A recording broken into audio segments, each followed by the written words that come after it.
Notre thème du mois, comme nous le savons très bien, c'est la consécration.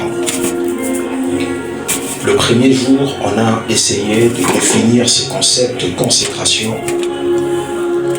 On a parlé de tout ce qui entoure ce message, qui tourne autour de ce concept de consécration. Le deuxième dimanche, on a essayé, par la grâce de Dieu, tant bien que mal, de parler de choses ou de raisons pour lesquelles nous devons nous consacrer. Lorsque Dieu nous appelle à la consécration, qu'est-ce qui peut constituer, qu'est-ce qui peut être des raisons pour lesquelles on doit obéir? Lorsqu'on te demande parfois, ou encore lorsqu'on était un peu plus jeune, pour ceux qui ont déjà grandi, on nous demandait d'aller à l'école. Pour nous motiver à y aller, on nous disait c'est parce que tu seras quelqu'un un jour dans la vie, c'est parce qu'en étudiant tu auras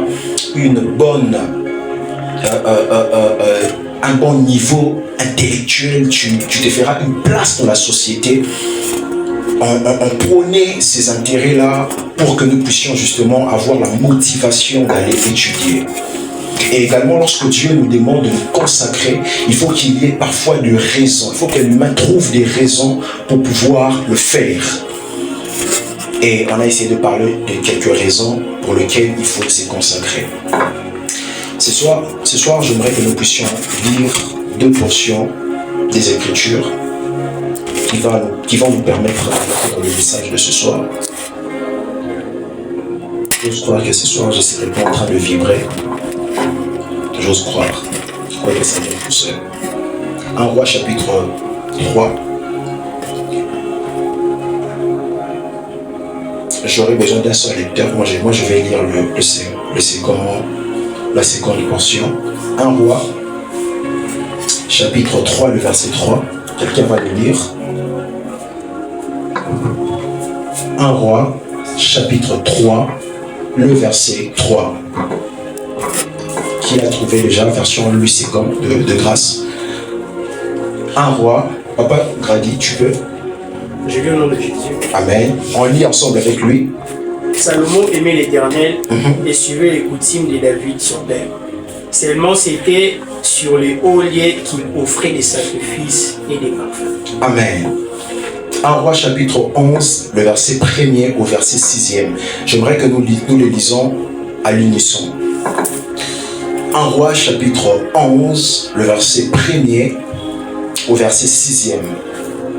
Le premier livre de Roi, le chapitre 11e, le verset 1er au verset 6e. La Bible dit ce qui suit, on peut aller. 1, 2, 3, on peut aller. 1, 2, 3. Le roi Salomon aima beaucoup de femmes étrangères, outre la fille de Pharaon, des Moabites, des Ammonites, des Édomites, des Sidoniens, des Étiennes, appartenant aux nations dont l'Éternel avait dit aux enfants d'Israël, vous n'irez point chez elles, elles ne viendront point chez vous. Elles tourneraient certainement vos cœurs du côté de leur Dieu. Ce fut à ces nations que s'attacha Salomon, entraîné par l'amour. Il eut 700 princesses pour femmes et 300 concubines. Salomon. Et ces femmes détournèrent son cœur. À l'époque de la vieillesse de Salomon, ces femmes inclinèrent son cœur vers notre Dieu. Et son cœur ne fut point tout entier à l'Éternel, son Dieu, comme l'avait été le cœur de David, son père.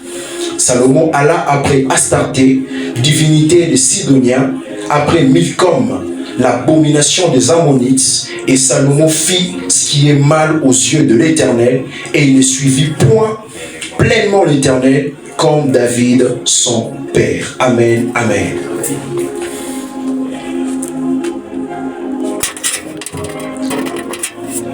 Le désir de Dieu, pour tout enfant de Dieu, pour tout chrétien, pour tout servant, toute servante ou serviteur de Dieu, c'est qu'on se consacre. Amen. Tout enfant de Dieu, tout serviteur de Dieu, tout celui qui appartient à l'Éternel, le plus grand désir de Dieu pour cette personne est de voir cette personne se consacrer pleinement à l'Éternel. comme on l'avait vu le dimanche passé, dans Nombre chapitre 6, on voit Dieu parler à Moïse en ce qui concerne la consécration du peuple. Il dit, si un homme parmi le peuple prend l'initiative de se consacrer à l'Éternel, vous voyez, Dieu approuve à ce que l'homme puisse se mettre à part pour Dieu. Je l'avais bien dit qu'il y a deux types de consécration, n'est-ce pas? Il y a la consécration qui est une consécration vocationnelle et il y a une consécration qui est personnelle. La consécration vocationnelle, j'avais dit, a deux facettes. La première facette, c'est la facette de l'appartenance, où tu appartiens à l'Éternel. Et la deuxième facette de la consécration vocationnelle, c'est la facette où c'est Dieu qui appelle, c'est la facette de l'appel. C'est Dieu, parmi ceux qui l'appartiennent, il décide d'appeler un au milieu de son peuple et en faire son représentant parmi le peuple. Amen. Et le deuxième type de consécration, j'avais dit, c'est la consécration personnelle. Lorsque toi-même, de manière volontaire, tu prends conscience que tu dois te mettre à part pour Dieu, tu dois te réserver pour Dieu, tu dois t'abstenir de certaines choses pour Dieu, ça c'est une consécration personnelle. Et cette consécration-là fait partie de la volonté de Dieu. Au début de ma marche avec Dieu, je passais plus de temps avec Dieu dans une salle qui est quelque part à Limité, appelée H24. Je pouvais prier 10 heures du temps, je pouvais rester là 15 heures du temps, je pouvais rester là 8 heures du temps, parfois je partais de 8 heures à 20 heures. Je restais toute la journée en train de prier et je sentais, parce que c'était à une époque où je sentais que la paix de Dieu commençait à grandir, je voulais connaître le Seigneur, je voulais passer plus du temps avec Dieu et je passais de longs moments avec le Seigneur. Et ça commençait à un moment donné à créer un déséquilibre entre ma vie spirituelle et ma vie professionnelle. Et je suis allé voir mon père spirituel pour lui poser la question, mais est-ce que Dieu ne sera pas contre du fait que je le sers et que je travaille aussi pour me faire de l'argent? Il m'a dit, Dieu ne t'interdira jamais de quitter sa présence. En aucun jour Dieu te dira, tu as trop prié, sors, va aussi travailler.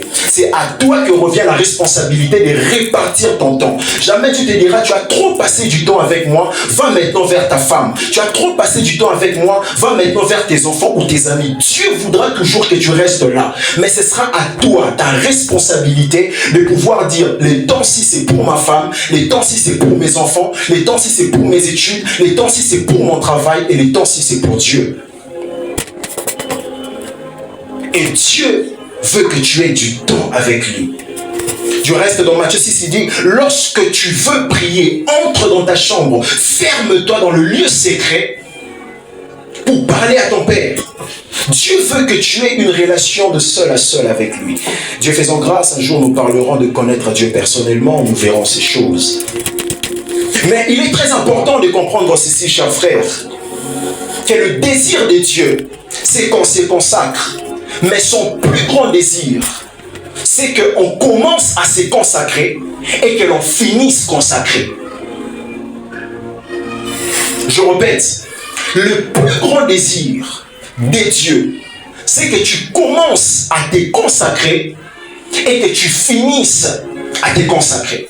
Ou que tu finisses consacré. Tout père, toute mère, lorsque il ou elle envoie son enfant à l'école, c'est pour que l'enfant commence les études et que l'enfant finisse les études. Aucun parent n'envoie son fils ou sa fille à l'université, à l'école, pour commencer ensuite arrêter. Le plus grand désir de Dieu, lorsque tu commences la vie de la consécration, c'est que tu commences cette vie, mais que tu finisses aussi consacré. L'apôtre Paul en parle à son fils Timothée dans 2 Timothée 4, 7. Il dit, j'ai combattu les bons combats, j'ai achevé la course, j'ai gardé la foi. Je répète, j'ai combattu les bons combats, j'ai achevé la course et j'ai gardé la foi. Ainsi donc, Dieu ne veut pas que tu combattes seulement. Dieu ne veut pas que tu commences dans la foi, mais Dieu veut que tu finisses dans la foi. Dieu ne veut pas que tu commences la consécration, mais Dieu veut que tu finisses consacré. Parce que tu peux commencer une vie de consécration et ne pas finir consacré. Tu peux finir, tu peux commencer enfant de Dieu et finir rétrograde. Tu peux commencer avec Dieu et finir loin de Dieu. Tu peux commencer avec Dieu et finir loin de Dieu. Et Dieu ne veut pas que tu commences quelque chose, mais Dieu veut que tu commences et que tu achèves ce que tu as commencé. Tel est le désir de Dieu. Et l'apôtre Paul dit, j'ai combattu les bons combats. J'ai achevé ma course. J'ai gardé la foi. Frère, dans la marche avec Dieu, je me suis promis de ne pas vivre. Oui. Dans la marche avec Dieu, j'ai compris quelque chose. Les verbes le plus intéressant pour Dieu, c'est le verbe garder. Je répète, le verbe le plus important pour Dieu, que Dieu aime entendre, c'est le verbe garder. Dans Genèse 3, lorsqu'il pose l'homme dans le jardin, il dit à l'homme, garde et cultive le jardin. Cultive et garde le jardin. Ça veut dire lorsque Dieu te donne quelque chose, lorsque Dieu conjugue le verbe donner, il attend à ce que l'homme puisse conjuguer le verbe garder. Pas le verbe seulement recevoir, parce que tu peux recevoir quelque chose et la perdre. Tu peux commencer quelque chose et t'arrêter en chemin. Frères et sœurs, on a vu les gens commencer le ministère et puis s'arrêter. On a vu les gens commencer avec Dieu, des églises, rassembler les foules. Aujourd'hui, on les voit dans des bêtises. On a vu les gens commencer à réunir des gens. En 2020, je connaissais quelqu'un, lorsqu'il y avait confinement, rassembler plus de 70 personnes en ligne. Prions le Seigneur. À cette époque-là, même la connexion Vodacom était très compliquée. WhatsApp, ça ne marchait pas. Mais la personne réunissait des gens en ligne. Priez avec les gens. Mais aujourd'hui, cette personne, lui parler de l'église, c'est comme si tu l'insultais. Lui parler des hommes de Dieu, c'est comme si tu le méprises. Elle ne supporte plus l'église. Elle ne supporte plus les choses de Dieu. Elle a commencé, mais elle n'a pas pu achever. Tu peux commencer la consécration. Tu peux commencer par te mettre à part et ne pas commencer et ne pas finir avec Dieu. Et c'est que Dieu attend de toi. Dans cette marche de la consécration, il faut que tu achèves ta course en étant consacré.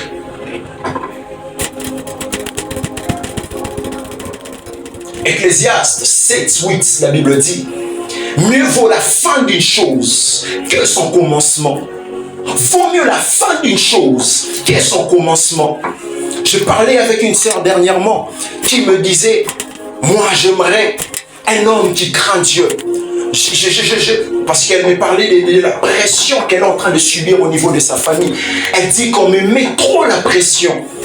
Pourquoi est-ce que je n'ai pas un fiancé? Pourquoi est-ce que je n'ai pas... Et on est en train d'échanger. Elle me dit, toutes les personnes qui se présentent devant moi, ce sont des personnes dont je sais qu'ils ne craignent pas Dieu. D'autres sont des frères, mais ils ne sont pas assez... Ils ne craignent pas Dieu assez comme moi je veux. Je lui ai dit, ma soeur, après toutes ces années dans la foi, j'ai vu des gens être faibles dans la foi.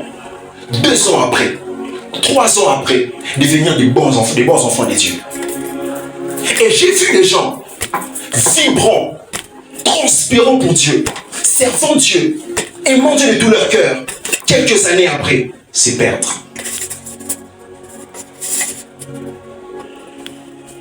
La fin d'une chose vaut mieux que son commencement. Commencer est une bonne chose, mais finir bien est une très bonne chose. Commencer est une chose, mais très bien finir en est une autre. Très bien finir en est une autre. L'apôtre Paul, lorsqu'il parle à son fils Timothée, lui parlant de la fin des temps, il dit, dans le dernier jour, les temps seront très difficiles. Les temps seront très difficiles. La vie deviendra compliquée. Lorsque vous voulez voir ou avoir une idée de là où va notre monde, étudiez Matthieu 24 et Luc 21. Là, on parle des événements de la fin du temps. Et vous allez vous rendre compte des enjeux qui nous attendent, des combats qui nous attendent, des difficultés qui nous attendent. Mais une chose que j'aimerais vous dire, dans ces temps de la fin, où les temps deviendront difficiles, Le chrétien qui vont tenir ferme, ce ne sont pas des chrétiens qui connaissent des grands serviteurs de Dieu. Ce ne sont pas des chrétiens qui fréquentent des grandes assemblées. Ce ne sont pas des chrétiens qui prêchent de tout leur cœur. Ce ne sont pas des chrétiens qui rassemblent des foules. Mais ce sont des chrétiens qui mènent une vie de consacrée personnelle. Car lorsque le temps devient difficile, chers frères, il est facile d'abandonner Dieu. Lorsque le temps devient difficile, c'est très facile d'abandonner Dieu. Et l'apôtre Paul prophétise pour notre temps, il dit, les temps seront très difficiles. Pour que tu restes, les chrétiens qui seront compétitifs sur le marché en ce temps de la fin, ce sont les chrétiens qui se consacrent. Pas qui se consacrent en public, pas qui ont une vie de consécration publique, mais ceux qui ont une vie de consécration secrète et personnelle. Là où personne ne le voit. Les chrétiens comme Daniel, qui établissent un programme de prière par jour, par semaine, par mois, par an, par trimestre, par semestre, ce sont ces chrétiens-là qui seront compétitifs. Lorsque toi, tu n'attends que PDF pour prier, lorsque tu n'attends que le culte du dimanche le matin pour prier, lorsque tu n'attends qu'une activité vienne à l'église ou n'importe où pour te consacrer à Dieu, tu ne seras pas compétitif, tu vas t'emporter. Tu vas t'emporter. Ces vents va t'emporter. Et tu vas passer. Et tu vas passer. Pour que tu restes solide et pour que tu demeures, il faut que tu aies une vie secrète. Il faut que tu aies une vie secrète que les gens ne voient pas.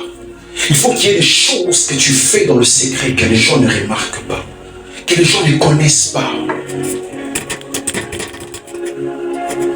C'est ce qui fera ta force en ces temps de la fin.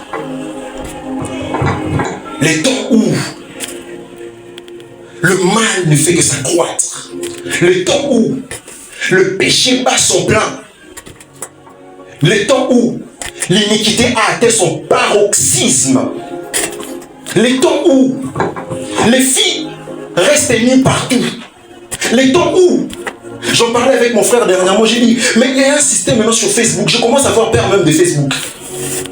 Quand tu es en train d'utiliser ton téléphone, hey, Nzambe, aide-nous Seigneur. Donc tu es sur Facebook, en train d'utiliser, de regarder sorte de réel, on te balance une vidéo. Pornographique s'il vous plaît. On ne consulte pas ton avis.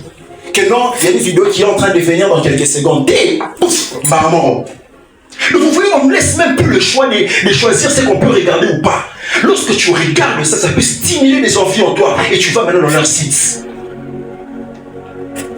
Une telle génération. Une telle génération où il n'y a pas d'emploi. Le chômage est en train de s'accroître. Pour s'en sortir, soit tu as un sugar daddy, tu as une sugar mommy. Soit tu es un homosexuel, soit tu vas à Dubaï pour faire des choses bizarres. Une telle génération, tu penses que tu peux rester chrétien.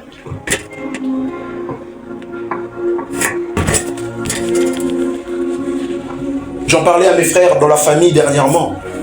Dès qu'on a fini Conquête, janvier, février, mars, il y avait comme un secousse dans ma vie. Comme un secousse. Et j'ai reçu des sollicitations. Une personne m'a dit, on est dans un club. Dans notre club, on recrute des garçons. Quand on te recrute, tu sors avec des dames friquées. Et ces dames te prendront en charge. Et il y a certaines qui vont t'autoriser d'avoir d'autres copines à côté et de les avoir aussi. Mais à d'autres, elles sont très jalouses, très possessives. Quand tu es à elle, tu es à elle. C'est telle chose. Et pour combien? 5 000 $, 8 000 $, 10 000 $. Tu regardes un jeune comme toi, frais, vivant en Afrique du Sud, allant à New York, en Europe, un ami de ton âge, à cause de la souffrance. Je l'ai connu à l'époque, moi j'étais encore païen, lui il servait déjà Dieu. Mais il est dans les choses. Il t'a dit, entre dans notre groupe et ta vie va changer. Il t'a dit, tu es serviteur de Dieu, je n'en disconviens pas. Mais personne ne saura ta vie secrète. C'est une vie secrète. Donc un dimanche, berger vient ici avec une belle Jeep. Vraiment ça, là, l'Obamen. Les dieux nous a mis au large. Et vous commencez à avoir une foi alors qu'un homme on a yébi.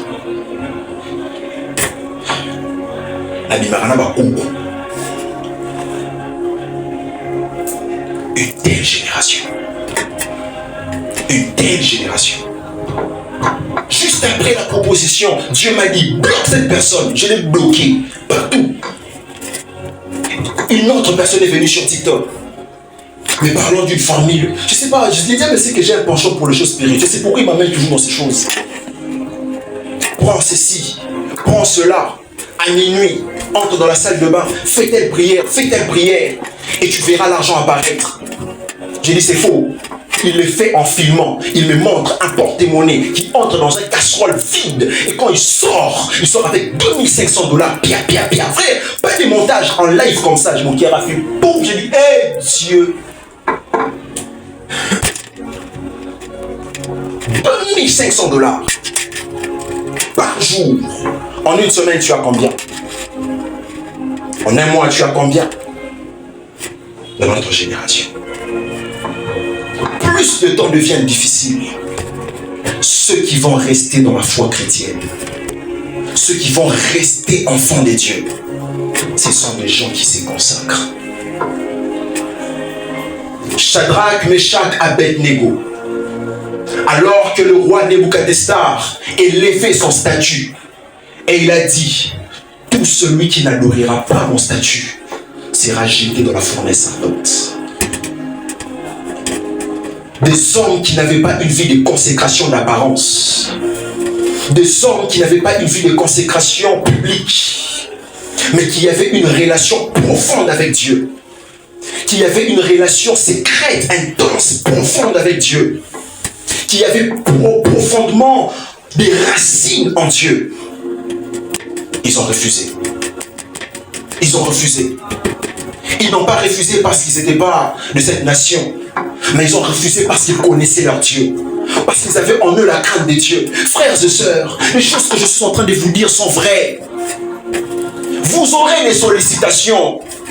Vous aurez des sollicitations. Vous aspirez à travailler dans des grandes entreprises, dans des grandes boîtes de travail. C'est faire de l'argent. Vous aurez des sollicitations. Mais la chose qui vous permettra de rester et de refuser, c'est votre consécration. Regardez ces jeunes garçons qui a impacté notre jeunesse par un cantique. Ces jeunes garçons de Brésil, qui les connaît encore? Je vais oublier comment il s'appelait. Il a chanté déjà quel cantique? Celui qui est devenu gay. Comment? Celui qui est devenu gay. Ouais. Quel cantique! Ces petits remplissaient des stades. Il était comme des enfants de Madjabou ici. Il remplit les stades en train de donner des concerts. Mais aujourd'hui, c'est un gay. Pas seulement un gay, il a même changé de sexe. Un homme a maintenant des seins. Qu'est-ce qui est arrivé? On voulait être star, mais on ne voulait pas avoir une relation profonde avec Dieu. Commencer est une bonne chose, mais comment tu vas finir? Comment je vais finir? Frère, quand je vous parle de ces choses, c'est un doigt que je pointe contre vous, mais à 4 qui reviennent vers nous. Comment je vais finir? Comment tu vas finir? Comment nous allons finir? Dieu veut que tu te consacres.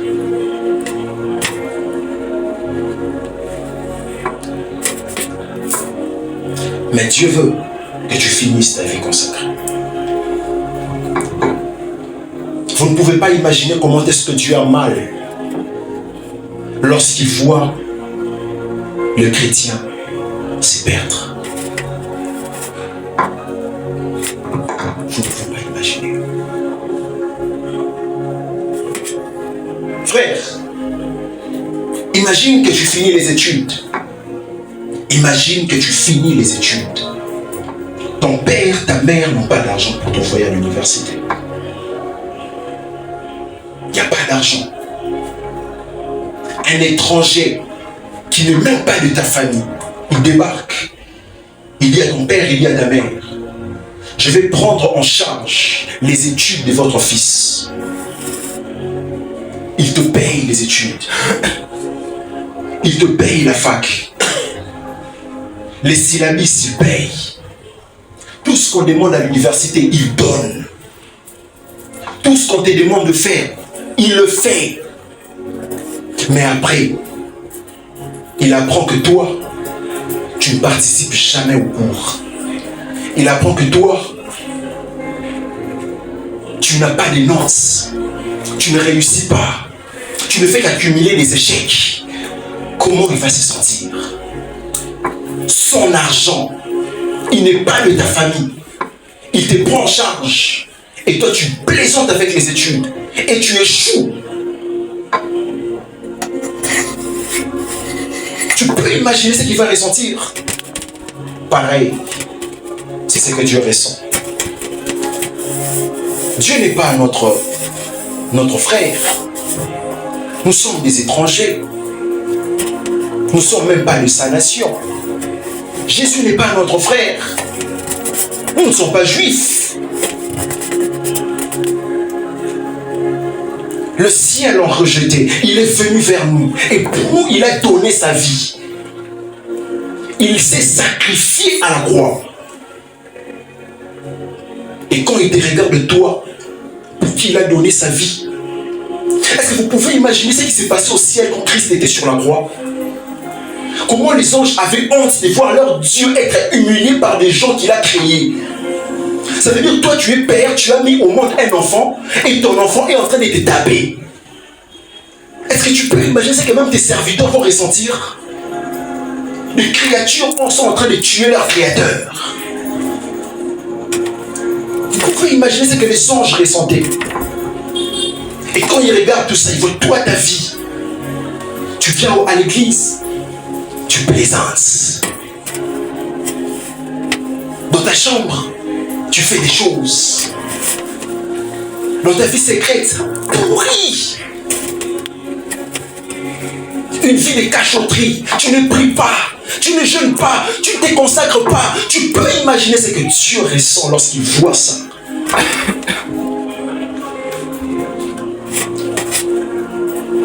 Je ne sais pas pourquoi est-ce que je me suis attardé sur cette introduction. Mais ça en valait la peine, j'en suis sûr. Je répète avant de passer à autre chose. En ce temps de la fin, où les temps seront très difficiles, retiens ça. Le chrétien qui se rend compétitif dans le marché, ce sont de chrétiens solides. Ne soyez pas des chrétiens du 21e siècle. Ne soyez pas des chrétiens connectés, branchés. Ne soyez pas chrétiens qui vivent à la mode. La mode n'est pas efficace, mais la mode est jolie. La mode, c'est beau. Les tendances sont bonnes, mais il n'y a pas de profondeur. Ça, c'est la mode. Ça, c'est la mode. À l'époque, il n'y en avait pas. Mais si ça tombe ici, fini. Et baby, c'est beau, mais c'est pas efficace. 15 ans après, on avait nos télévisions qu'on appelait TV Nico aussi, qui se rappelle. Ces télévisions étaient efficaces. Quand vous regardez, ça crache un peu pour que ça donne un bon son. En fait, tu viens à côté, paf, et l'échec. C'est comme si à mon avis, la télé comprenait la violence. Quand tu fais, les journalistes qui bougent, ils se remettent à mort. Bienvenue dans notre journal, il est 20h à Kinshasa.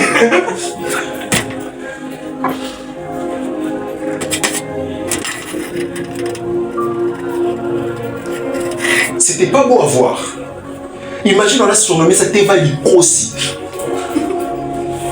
Teva Nkunki. Les grands plasma. Vous sentez même des différences avec les appellations. À l'époque, quand vous... Seigneur. On avait des locataires chez nous, à l'époque, en 2010. Si chez vous, vous avez un écran comme ça, et vous êtes riche. Vous êtes riche. Et en 2010, on avait des locataires qui avaient ça. Quand on allait chez eux pour regarder la télé, nous on avait encore la télé de aussi. Moi je m'asseyais devant chez Autrui, je regarde les gens comme ça. C'était extraordinaire. Je les regarde comme ça. Avec Canal 7 à l'époque. Nous on avait encore les antennes là. Bougez à gauche. Et quand j'ai rentré chez vous, je disais à notre grand-mère, tiens, ils sont mangas. Pourquoi on regarde Sangoku? Les mangas c'est quoi? C'est une chaîne. J'ai cherché, j'ai bougé dans le terrain. On a des chaînes à Canal Plus. Ah, ils ont raté. C'était pas beau. C'était efficace. On a fait 15 ans avec. 10 ans avec. Mais ça, on en avait 6 mois sans qu'on regarde ça à la maison parce que chez nous, vraiment, la télé, on regarde pas trop. Et quand on a vendu ça à quelqu'un, la personne nous dit, ma son il marche, c'est ma baffe les débat. 6 mois seulement, sans regarder et baby. Mais du coup, si on a 15 ans, il faut tindi et baby. Pourquoi? Frère, le christianisme ancien était efficace. Soyez des chrétiens efficaces, pas des chrétiens de tendance. Ça vous gardera, ça me gardera, ça nous gardera.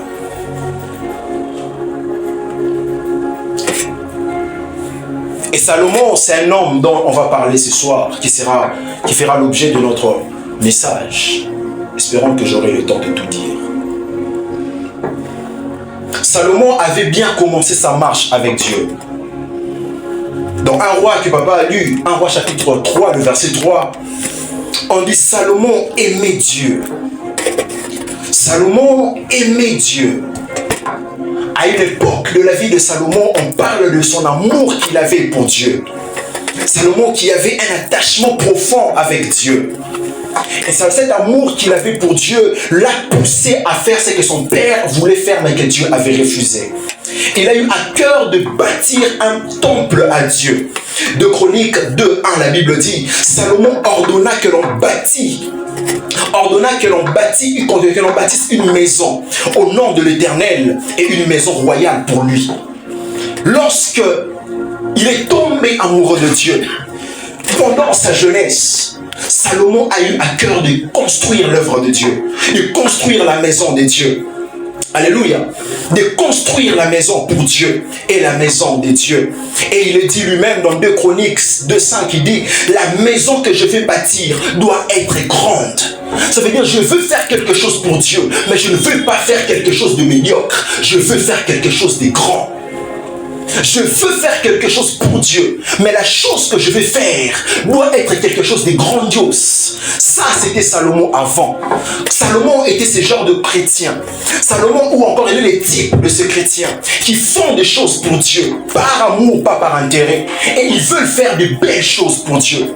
Ils veulent faire des grandes choses pour Dieu. Je veux gagner des âmes pour Dieu et je ne veux pas en gagner en petit nombre, en grand nombre. Je veux donner une offrande à Dieu, mais je ne veux pas donner des 500 francs. Je ne veux pas donner des 1000 francs. Je vais donner une somme importante à Dieu. Ce sont des gens qui veulent faire des choses pour Dieu et ils ne veulent pas le faire en petite quantité. Et ils ne veulent pas le faire de manière médiocre. Ils veulent en faire grandiose. Ils visent les sommets. Ils visent l'excellence lorsqu'ils servent Dieu. Amen. Je vais prêcher ces frères de tout mon cœur. Je vais les enseigner parce que je ne fais pas ça pour eux, mais je fais ça parce que j'aime Dieu. Ce sont ces genres de prédicateurs, ils ne tenaient pas compte du nombre de la foule pour parler de la part de Dieu. C'est pourquoi je vous dis souvent ici, il y a une fois, quelqu'un m'a posé la question, mais berger, pourquoi quand tu prêches, tu vibres comme si on était dans une croisade? Frère, je vous vois grand. Je vous vois grand. Je n'ai pas besoin que tu deviennes ministre pour que je donne le meilleur de moi. Je donne le meilleur de moi comme si vous étiez nombreux. Avant de venir ici, je prie. Je jeûne pour vous, parce que je n'attends pas que vous puissiez devenir plusieurs pour que je me donne à fond. Non. Dieu m'a déjà baptisé sur ça. Une fois, on m'a invité dans un ministère. Je savais que dans ce ministère-là, il y a beaucoup de gens. Je savais qu'il y a beaucoup de 30-40 personnes. Et on m'a invité. J'ai préparé un message. J'ai dit, Lélo ba okufa. Lélo ba sentir. Donc, du moment où message. J'ai appelé 2 personnes. J'ai dit, venez m'accompagner. À l'époque, je n'avais même pas encore commencé PLF. J'ai dit, venez, vous allez m'accompagner. On est parti.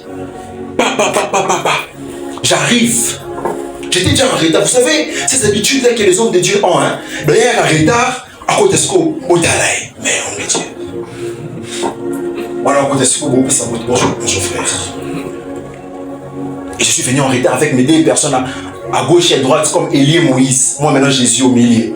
Je viens. J'arrive comme ça, je trouve une seule personne assise. Les cordons de ce ministère. Non, de Dieu, mettez-vous. Je regarde l'heure, 17h15. Bon, c'est pas grave. Bon, ça va passer. Quelques temps après, 2 personnes s'ajoutent. Quelques temps après, 2 personnes s'ajoutent. Au total, on était au nombre, je crois, de 8. J'ai dit, toutes ces chaises vides pour un message comme ça. Et quand leur modérateur est en train de modérer, je commençais à réfléchir comment changer de message. Parce que je me disais, de tels messages, il faut une grande foule de gens pour l'écouter. Ça, quelques personnes ont dit. Je commençais à fuir. Frère, j'ai oublié tous les versets bibliques que je connais. Même la manière de structurer les messages, j'ai tout oublié. Et j'ai senti l'Esprit de Dieu me dire, tu vas prêcher ces messages. Je dis, Dieu, c'est pas possible. Devant ces gens, non. Il me dit, tu vas prêcher ce message. Je me suis levé, quand on m'a demandé de prendre la parole. Je prêchais ce message avec découragement. Mais je sentais que ces gens avaient un intérêt dans ce que j'étais en train de dire. Ils étaient concentrés. Je leur prêchais. Et puis à la fin, quand j'ai fini, quelques-uns sont venus me voir. Frère, c'est que tu as dit. Dieu me parlait de ça dans ma chambre. Aujourd'hui, il m'a dit, j'ai pris une décision mauvaise. Mais par cette prédication, je change de destination. Je change de direction. Frère, je suis rentré à la maison, je me suis repenti. C'est pourquoi je ne prépare jamais de message en fonction des gens qui sont devant moi. Vous êtes grands. Amen. Vous êtes grands. Et Salomon voulait des grandes choses pour Dieu. Avait très bien commencé avec Dieu. Avait bien décollé avec Dieu. Consacré comme jamais. Impliqué dans l'œuvre de Dieu comme jamais. C'est donnant à fond pour Dieu comme jamais. Mais malheureusement, Salomon a fini très loin de Dieu. Salomon a fini perdu. Salomon a perdu sa consécration. Et il se pourrait même que selon certains théologiens, que Salomon ait fini sa vie occultiste, sataniste et même en enfer. Salomon, sa consécration a été tuée. Il a fini sa vie loin de Dieu. Le fils de grand David, il a perdu sa consécration. Le fils de grand David, il a perdu sa consécration. J'aimerais ouvrir une parenthèse pour dire à quelqu'un, ne te crois jamais supérieur. Ne tombe jamais dans l'orgueil spirituel pour dire que moi, au niveau où je suis là, je ne peux jamais tomber. Non. Non. L'apôtre Paul dit que celui qui se croit être debout, prenne garde de ne pas tomber. Peu importe qui tu es, tu dois être conscient que je suis vulnérable. Quand tu sais que tu es vulnérable, tu ne te comportes pas n'importe comment. Mais quand tu te crois arriver au sommet, frère, c'est là que ta chute sera grande. Peu importe qui il était, il est quand même tombé et il a perdu sa consécration. Mais ce qui nous intéresse le plus ce soir, c'est ce qui a tué la consécration de Samson, de Salomon. Qu'est-ce qui a tué la consécration de Salomon? Et c'est ce qui est arrivé à Salomon qui sera l'objet de notre message ce soir. Et qui sera des leçons que nous allons tirer pour que cela ne puisse pas nous arriver. La Bible déclare ces choses sont arrivées à ces gens pour nous servir d'exemple. Vous voyez, lorsqu'on voit un homme est tombé, cela ne doit pas être un sujet d'égaiement, un sujet de rire, mais ça doit être une leçon pour notre vie. Lorsque tu apprends un homme de Dieu est tombé, n'acclame pas. Lorsque tu apprends que tel frère est tombé, ne te glorifie pas, ne te moque pas. Ne soyez pas comme ces gens-là qui entrent sur TikTok et sur Facebook. Seigneur, quel monde! Dernièrement, j'étais en train de faire une publication sur mon compte TikTok, je scrollais comme ça, je tombe sur une image, je vois un gars qui est en train d'expliquer une histoire selon laquelle il y a une petite fille qui a fait un sextape. Il explique les choses qui sont en train de se passer, et quand on va dans le commentaire, hey, Africain ne va jamais évoluer si on continue comme ça. Donc tu vois plus de 2000 commentaires en train de faire une chose, demander la vidéo. C'était la vidéo. C'était la vidéo. Mathieu. Et c'est dans le commentaire quelqu'un a écrit, moi j'ai la vidéo, il faut voir des réponses. 35 réponses. Envoie ton numéro. J'ai dit, oh! Donc les gens sont prêts à tout pour voir les sexes des gens. Seigneur. Quel monde! Frère, c'est pourquoi j'ai dit au château, vivre bien, vivez pieusement. Les réseaux sociaux, vivez pieusement. Pour imaginer, on ouvre la connexion un jour, on voit frère Grady. Je souhaite pas, ça va jamais t'arriver, jamais. Bon, pas frère Grady, frère non. Vous voyez comment on dit Lingala? Ah, il y a des choses que moi j'ai du mal à dire. Il y a un terme là qu'on dit à Lingala là-bas. Ceux qui ont compris ont compris. Ceux qui n'ont pas compris, vous irez au ciel. Qu'on doit comprendre. Tu auras TikToker, hein? Bâtier, va publier. Bâtier,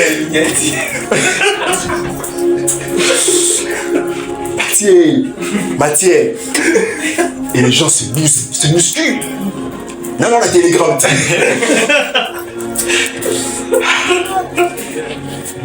Moi, je disais à quelqu'un hier, j'ai dit, si des choses qui arrivent aux gens, si ça m'arrivait, je pense que je vais me suicider. Je ne saurais plus me tenir devant les gens. Quand tu es habillé, on voit que...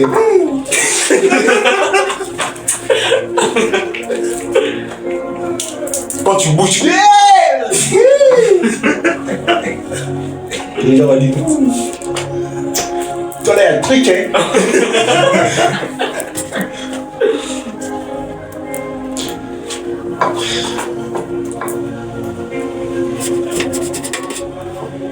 Ces choses vont nous servir de leçons. La première des choses qui a tué la consécration de Samson, de Salomon, c'est la tolérance. Dites avec moi la tolérance. La tolérance. La tolérance. La tolérance. La consécration de plusieurs personnes meurt en public comme en secret parce que les chrétiens sont trop tolérants. C'est la consécration, ou je dirais, c'est la tolérance qui tue la consécration de plusieurs. En tout cas, si vous êtes là et que vous reconnaissez dans votre esprit une seule fois, ça vous est arrivé de perdre votre consécration, de perdre votre sanctification, de perdre votre vie de crainte de Dieu. Si vous analysez bien, vous allez vous rendre compte que la cause a été la tolérance. C'est quoi la tolérance? La tolérance, c'est la capacité à supporter. C'est la capacité à supporter un inconvénient en espérant parvenir à le gérer ou en minimisant le méfait. Je répète, la tolérance, c'est la capacité à supporter un inconvénient. Ça veut dire quelque chose qui ne doit pas être fait, quelque chose qui n'est pas normal. On parvient à le supporter tout en espérant que je parviendrai à gérer ou à minimiser le méfait, le dégât. Tu minimises ça. Frère, fais attention avec ça. Non, je gère. Non, je gère. Frère, toi avec les sœurs, frère, je gère. Non, j'irai, bon. Vous êtes gestionnaire. Je gère. Moi, je gère. Moi, je gère. Je gère. Ne vous inquiétez pas, je gère. Les dégâts seront énormes. Je gère. J'ai suivi une vidéo une fois. On a arrêté un homme. Bon, on a arrêté ces gars. Quoi que moi, je n'encourage pas trop ça. Je ne suis pas trop pour ça. On a arrêté un homme parce qu'il a engrossé une femme, une jeune fille. Et on lui pose des questions. Par le journaliste là qui est en train de lui poser des questions. Mais comment tu as pu faire ça? Arrêtez. Il disait, papa, tu penses quand tu dois gérer.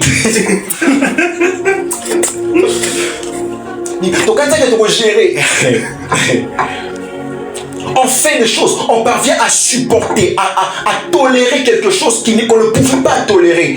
Parce qu'on se disait qu'on va gérer. Parce qu'on se disait que ça va passer. Écoutez ce que la Bible nous dit.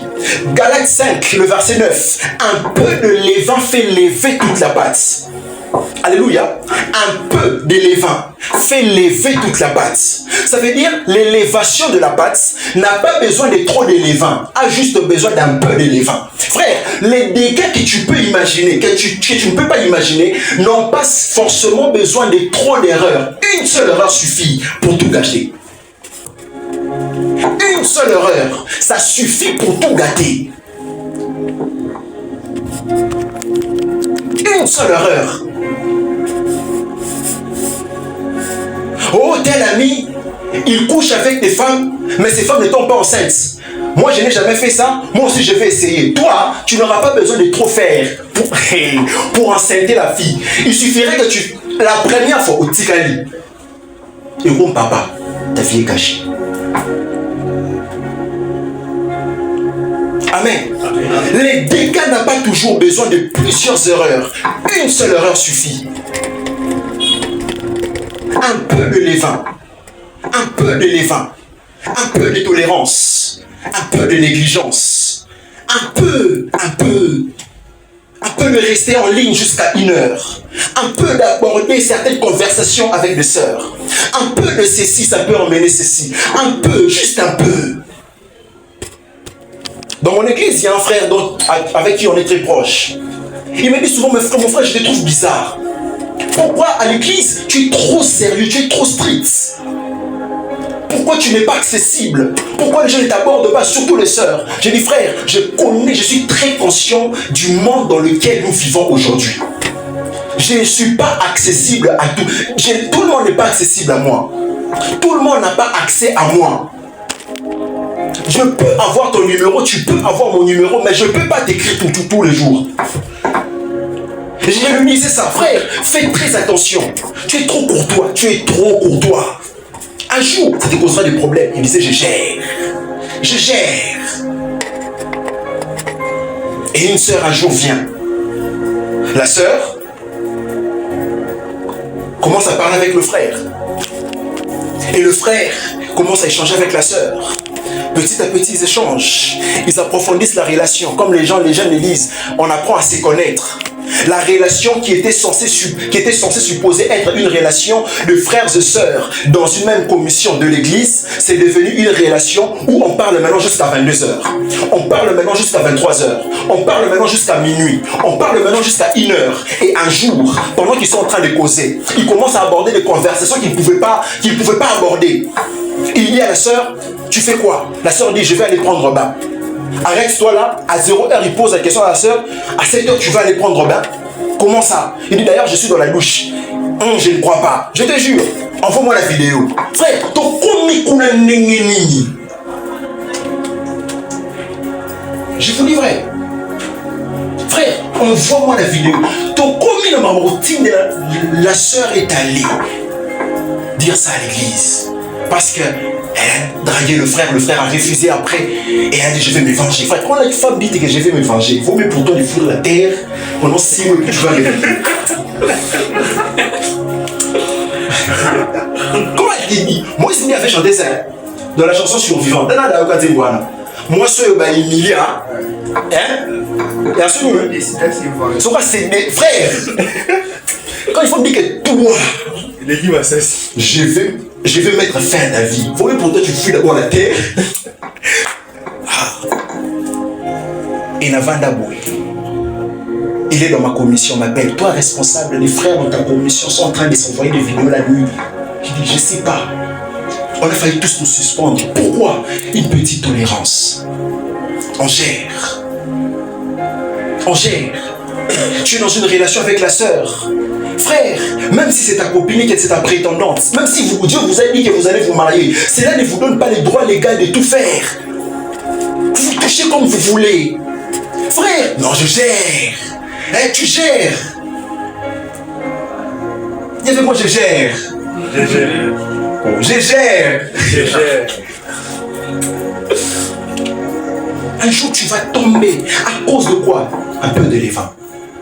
Un peu de levain. Sur Facebook, quand tu scrolles, tu vois déjà qu'on te fait des suggestions, des images, des films bizarres, des hommes bizarres, mais tu continues. Tolérance. La sœur, tu sens ses intentions, c'est de te faire tomber. La sœur te dit des choses mortes bizarres, mais tu continues. Tolérance. Une sœur, une fois elle m'écrit. Non, c'était moi qui l'avais écrit. J'ai dit, bon, ça fait longtemps que je n'ai pas écrit à cette sœur, je vais un peu l'écrire. Bonjour ma soeur, bonsoir ma soeur, bonsoir, tu vas bien? Je vais bien. Ah, ça fait longtemps et tout. Il dit non, ouais, je vais bien et tout, je suis là, sauf qu'elle est temps et tout. J'ai dit waouh. En tout cas, j'avais pensé à toi, je voulais t'écrire, je voulais apprendre de tes nouvelles et je bénis les Seigneurs, je suis très content d'apprendre de tes nouvelles. Elle me dit ah, d'accord, j'ai dit merci ma soeur, tu passes une bonne soirée. Elle me répond merci pareillement mon bébé. J'ai dit ah. Elle n'est pas bien vu, j'ai enlevé mes lunettes, j'ai regardé. J'ai d'abord écrit pardon en majuscule avec beaucoup de points d'interrogation, avec mon clavier en train d'attendre sa réponse pour chauffer. Et puis elle me dit non, sorry, j'ai oublié, je devais envoyer ça à une autre personne. Merci beaucoup, homme de Dieu. J'ai dit tu as bien fait. Même si tu as dit frère, c'est pas un problème, mais ça, il ne faut plus faire. Mais c'est toi. Oh bébé, je te réponds merci ma chérie. Et le matin, elle t'écrit, tu vas bien bébé, tu vas bien bébé. Il n'y a rien entre vous, mais des simples appellations. Et vous vous retrouvez dans une relation, quand tu veux quitter, tu te poses des questions, tu veux me quitter pourquoi? Et elle te dit, toi tu es qui? Donc tu ne sais pas que vous étiez déjà dans une relation sans que vous puissiez dire que je t'aime elle-même. Il y a des relations qui ont commencé comme ça, je vous dis des choses vraies. Je suis allé dernièrement sur mon ancien compte Facebook. Je tombe sur une conversation avec une fille rwandaise. Je me suis rendu compte à l'époque quand j'étais païen. Je me suis mis en couple avec une rwandaise. Comme ça. Tu vois comment ça s'appelait? J'ai dit, mais ça c'était moi. Je ne me rappelle pas. Comme ça. Des simples habitudes, des petites habitudes, mais qui peuvent être nuisibles pour ta destinée. Tu peux perdre ta consécration à cause de petites tolérances. Tu tolères des conversations, tu tolères des amitiés, tu tolères des proximités, tu tolères des attouchements, tu tolères des conversations, tu tolères des rendez-vous, tu tolères, et puis tu es étonné de voir comment qu'est-ce que ta vie chrétienne n'avance pas.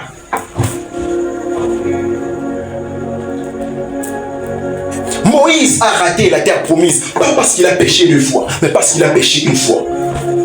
Il a désobéi 1 fois, il a raté la terre promise. Il y a des choses que tu peux rater parce que tu as commis 1 fois. Tu peux rater ta destinée parce que tu as désobéi 1 fois. 1 seule fois, il a toléré. Il se disait, si Dieu pardonne les enfants d'Israël, alors moi qui suis son serviteur, si je le fais, moi aussi Dieu me pardonnera. Mais il ne savait pas que cette fois-là, plus jamais. Il y a des choses que tu rates à cause de la tolérance. Il ne faut jamais être tolérant avec le désir de la chair. Il ne faut jamais être tolérant avec les désirs de la chair. Paul en parle dans 1 Corinthiens chapitre 9, le verset 27. Il dit, mais je traite durement mon corps. Je crois que je vais seulement m'arrêter ici. Mais je traite durement mon corps et je le tiens assujetti, de peur d'être moi-même rejeté après avoir prêché aux autres. Je traite durement mon corps. Frères et sœurs, du moins les frères, soyez très sérieux avec votre consécration. Ne soyez pas tolérants. Il dit, je traite durement mon corps. Je ne cède pas aux pressions de ma chair. Lorsque tu comprends tout le temps la chair, oh je vais faire ceci, oh ça me c'était plus fort que mon frère. S'il n'y a rien qui ne peut être plus fort que toi, que Dieu peut permettre de commettre là-haut. Si Dieu a permis que cela t'arrive, c'est que tu avais en toi la capacité de le surmonter. Les défis qui sont dans ma vie, toi tu ne pourras pas les supporter. Les défis qui sont dans ta vie, moi je ne pourrai pas les supporter. À chacun ses défis selon ses capacités.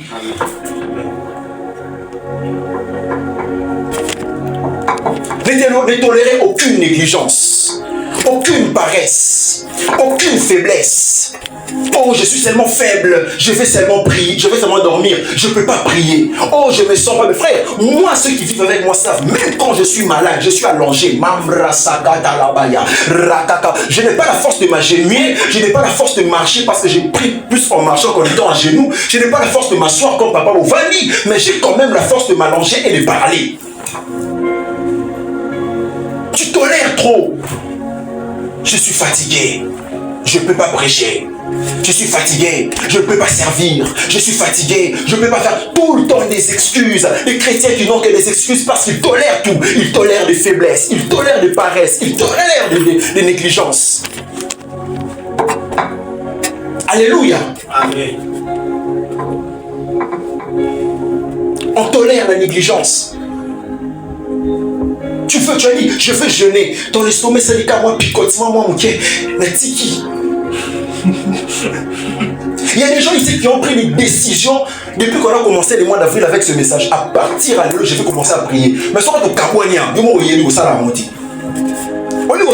c'est quoi tolérance? Tu tolères des négligences.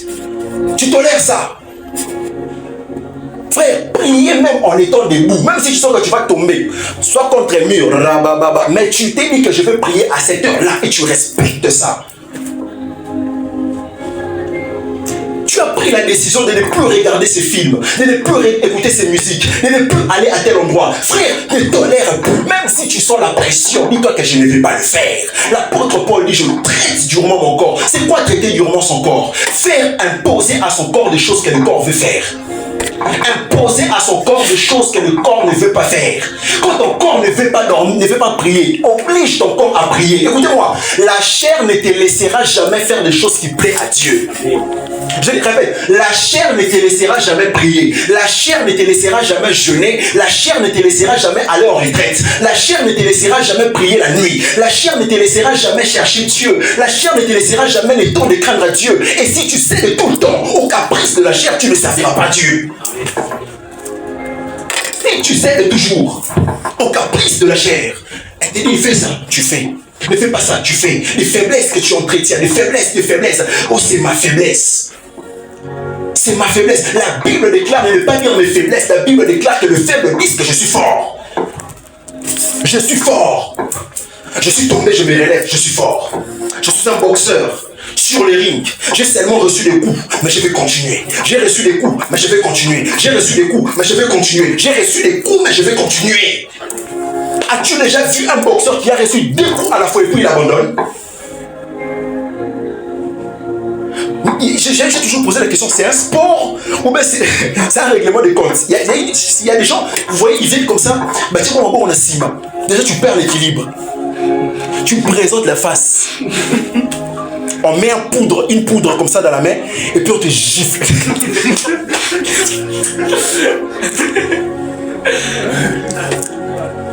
Si c'est le sport, ça aide à quoi? Comme on dit, et tu vois quelqu'un qui est là. Mon frère, si ces gars te giflent, je pense que toi tu vas mourir.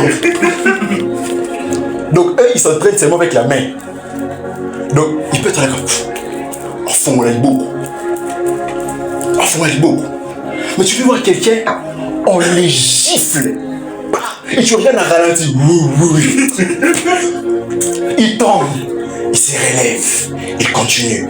On le frappe, il se relève. Mais puis après, tu vois, c'est lui maintenant qui met l'autre KO. Pourquoi je ne tolère pas la négligence? Même si je suis tombé, je veux me relever. Même si je suis tombé, je veux me relever. Même si je suis tombé, je veux me relever. Même si je suis tombé, je veux me relever. Frère, même si tu n'as pas envie de prier, prie seulement. Même si tu pries 5 minutes, ne culpabilise pas. Ne culpabilise pas. Écoutez-moi, Dieu ne veut pas que tu sois irrégulier, mais Dieu veut que tu sois juste constant. Même avec 5 minutes, c'est ce qu'il veut. Même avec 10 minutes, c'est ce qu'il veut. Et si tu es là seulement dans ton programme, frère, c'est tout ce que Dieu veut. Alléluia. L'apôtre Paul dit, vous n'avez pas encore lutté avec le péché jusqu'au sang. Vous imaginez les dégâts? Lutter avec le péché jusqu'au sang. Ça veut dire que tu dois forcer. Forcer. Pas de tolérance. Dis avec moi, pas de tolérance.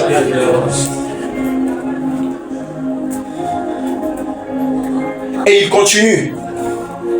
Il dit, ne savez-vous pas que ceux qui courent dans le stade courent tous, mais qu'un seul remporte le prix. Courez de manière à remporter le prix. Courez de manière à remporter les prix. Consacrez-vous de manière à remporter le ciel. Consacrez-vous de manière à gagner le ciel. Frère, la Bible déclare, c'est par votre persévérance que vous sauverez vos âmes. C'est par ta persévérance. On parle de la persévérance que lorsqu'il y a résistance. Je peux te demander de persévérer que si on te résiste. Je ne peux te parler de persévérer que s'il y a résistance. Et si on dit persévérer, et c'est par votre persévérance que vous sauverez vos âmes, frère, ça veut dire que le salut c'est forcé, le ciel c'est forcé. Ce n'est pas une affaire de négligent, ce n'est pas une affaire de pleurnichard. Oh c'est dur, frère, il faut persévérer, persévérer.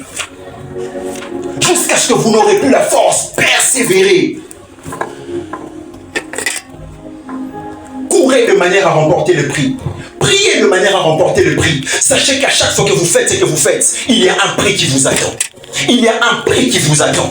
Il y a un ciel qui vous attend. Il y a un Jésus qui vous attend. Il y a une couronne qui vous attend. Et si les athlètes mondains sont en train de se battre, en train de courir pour remporter un prix qui est périssable, à combien plus forte raison, nous qui courons pour remporter un prix incorruptible, un prix, une couronne incorruptible, frère, courez. Courez, ne vous arrêtez pas, ne nous arrêtons pas, ne nous arrêtons pas.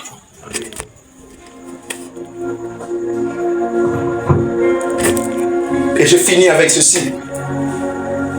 Il dit encore, tous ceux qui combattent s'imposent toute espèce d'abstinence et ils le font pour établir une couronne corruptible. Mais nous, faisons-le pour une couronne incorruptible. 1 Corinthiens 9, 5. Je l'ai promis de ne pas vibrer. Amen. Il dit vous, ceux qui courent sur le stade, dans le stade, s'imposent des disciplines. Ça veut dire, ils n'ont pas droit à la tolérance. Ils ne tolèrent pas des bêtises. Ils ne tolèrent même pas la fatigue. Ils ne tolèrent pas les repos. Ils s'abstiennent. Ils s'abstiennent.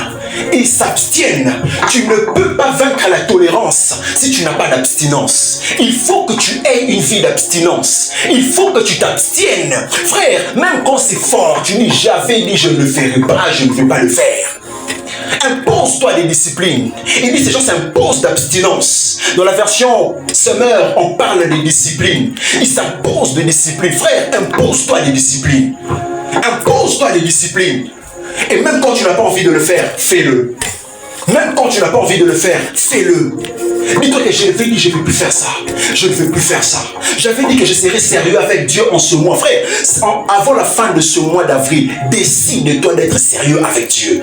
Décide-toi d'être sérieux avec Dieu. Décide-toi d'être sérieux avec ta vie de consécration. Décide-toi d'être sérieux avec ta vie de crainte de Dieu. Décide-toi d'être sérieux avec ta vie de crainte de Dieu, de sainteté. Que ça devienne une décision. Autant tu es décidé à réussir ta vie, autant tu es décidé à te marier, autant tu es décidé à avoir de l'argent, sois également décidé à réussir ta vie chrétienne, à bien finir. Impose-toi des disciplines, impose-toi des disciplines, impose-toi des disciplines pour que tu gagnes ce qui est céleste. Sinon, ce programme ne servira à rien si après avoir écouté de tels messages, on reste encore au bas de l'échelle. Sinon, ce programme ne servira à rien si après avoir passé tout ce moment qu'on a passé, tu es toujours à ce niveau. Je me suis toujours posé la question, comment est-ce que des gens qui ne connaissaient rien dans un domaine, ils se rendent à l'université pour faire les droits, pour faire l'architecture, pour faire la médecine, pour faire je ne sais quoi. Après quelques années, ils sortent de là, ingénieurs. Il peut te réparer ça, il peut te défendre devant le tribunal, il peut te construire une maison. Des années après années, ça ne tombe pas. Après seulement 5 ans à l'université, après seulement 3 ans à l'université. Mais comment est-ce que les chrétiens, ils viennent à l'église dimanche après dimanche, dimanche après dimanche, après une année, après 2 ans, après 3 ans, mais tu continues toujours à lutter avec le même péché. C'est quoi le problème? C'est quoi le problème? À l'université, tu finis, tu deviens maître. Tu maîtrises ton domaine. Tu maîtrises ces domaines. Tu peux réparer un téléphone, tu peux réparer une télé, tu peux construire une maison, tu peux défendre quelqu'un comme un avocat, tu peux même guérir quelqu'un qui est mourant parce que tu es médecin après seulement 8 ans. Mais tu as fait 8 ans dans la foi, tu as fait 3 ans dans la foi, pourquoi tu ne grandis pas? 3 ans de la foi, même pas 1 heure, tu ne peux tenir dans la prière. Négligence, tolérance. Manque de sérieux, manque de discipline. Frères et sœurs, frères, si vous êtes là ce soir, c'est que c'est à vous que ce message est adressé. C'est que c'est à vous que Dieu veut que vous puissiez changer. C'est vous que Dieu veut que vous puissiez changer.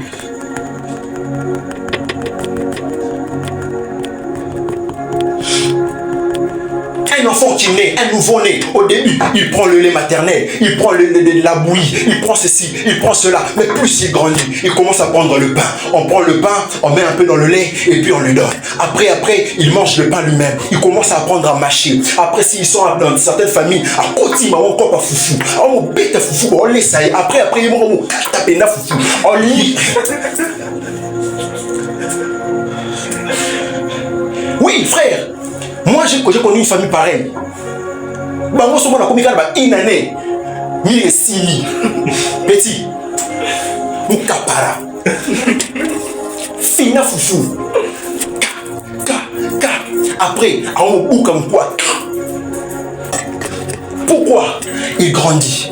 Il grandit. Mais toi, tu passes des années dans la foi. Mais tu es toujours là. Quand tu ouvres ta Bible, un chapitre, premier verset, deuxième verset, troisième verset, quatrième verset, cinquième verset, tu te retrouves au sommet, dans un sommeil. Et dans le sommeil, on te chasse, on te poursuit. Et pour couronner le tout, on t'attrape. Mortal combat. Après 5 ans, il faut que ça te révolte. Après 6 ans, il faut que ça te révolte. Après 6 ans, toi tu es capable, quelqu'un qui devait prendre, tu prends Philippiens, 2 heures du temps, tu finis le livre de Philippiens. Tu peux prendre 1 Corinthien, 5 heures du temps, papa, et s'il lit. Tu pouvais rester là. Le samedi, je suis resté devant ma Bible. Je crois de 11h à 18h. J'étais seulement devant ma tablette câble, non médité. De 11h à 18h, j'étais off. De 11h à 18h, on a fait des câbles. Mon téléphone à côté. Si j'ai un message important, je réponds. Après, je mets de côté. Je suis là. Je dois préparer le message. Je dois étudier la Bible. Je dois impacter mes filles. Je dois enseigner les gens. Frère, je ne vais pas rester là devant la Bible pendant 2 heures du temps et puis venir vous prêcher des choses qui vont vous impacter. Ça ne marche pas comme ça. Alléluia. Amen. J'ai fini mon message. Que Dieu bénisse sa parole.